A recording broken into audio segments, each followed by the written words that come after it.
Endi siz istagan telefon apparatingizni tez, oson va arzon narxlarda qo'lga kiritishingiz mumkin. Bizda to'lovlar onlayn, mahsulotni esa uyingizgacha yetkazib beramiz. Bunaqasini yana qayerdan topasiz, ha?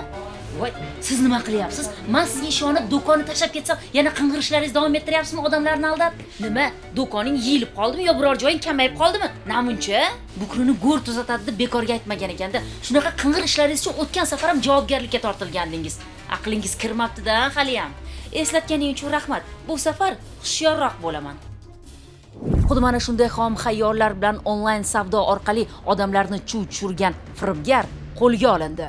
Holat joriy yilning yanvar oyida Namangan viloyatida yashovchi 19 yoshli fuqaro tomonidan amalga oshirilgan. Ma'lum qilinishicha, Jizzax shahrining Zargarlik mahallasida yashovchi fuqaro onlayn e'lonlar platformasiga joylashtirilgan telefonlardan birini sotib olishni xohlaydi. Shu maqsadda u joriy yilning yanvar oyida sotuvchiga aloqaga chiqadi va Telegram messenjerida tashkil qilingan profil orqali iPhone 13 Pro markali telefon apparatini bo'lib to'lash sharti bilan 8 million 600 ming so'mga sotishini ma'lum qiladi.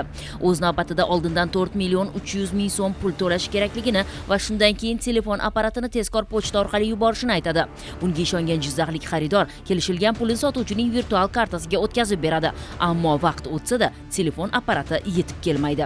Sotuvchi xuddi shunday yana 3 kishini ham aldagan. Jumladan Sharaf Rashidov tumani Istiqlol mahallasida istiqomat qiluvchi fuqarodan 4 million 700 ming so'm, G'allarol tumani Qo'rg'oncha qishloqida yashovchi shaxsdan esa 1 million 400 ming so'm hamda Do'stlik tumani Alisher Navoiy mahallasida istiqomat qiluvchi fuqarodan 4 million 700 ming so'm pullarni go'yoki telefonlarni pochta orqali yetkazib berishga ishontirib, ulardan jami 15 million 100 ming so'm miqdorda pullarni o'zining bank plastik kartalariga o'tkazib olgan. Qonunbuzarlik holat yuzasidan Jizzax viloyati Ichki ishlar boshqarmasi axborot texnologiyalari sohasidagi jinoyatlarga qarshi kurashish boshqarmasi xodimlari tomonidan 19 yoshli telefon sotuvchisiga nisbatan O'zbekiston Respublikasi Jinoyat kodeksining 168-moddasi 3-qismi B, G bandlari bilan jinoyat ishi qo'zg'atilgan. Hozirda tergov harakatlari olib borilmoqda.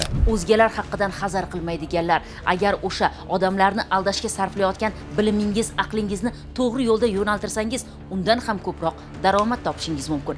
Eng muhimi, u halol bo'ladi. Yurak hovuchlab yashashga ham hojat qolmaydi. To'g'rimi? Siz nima deysiz?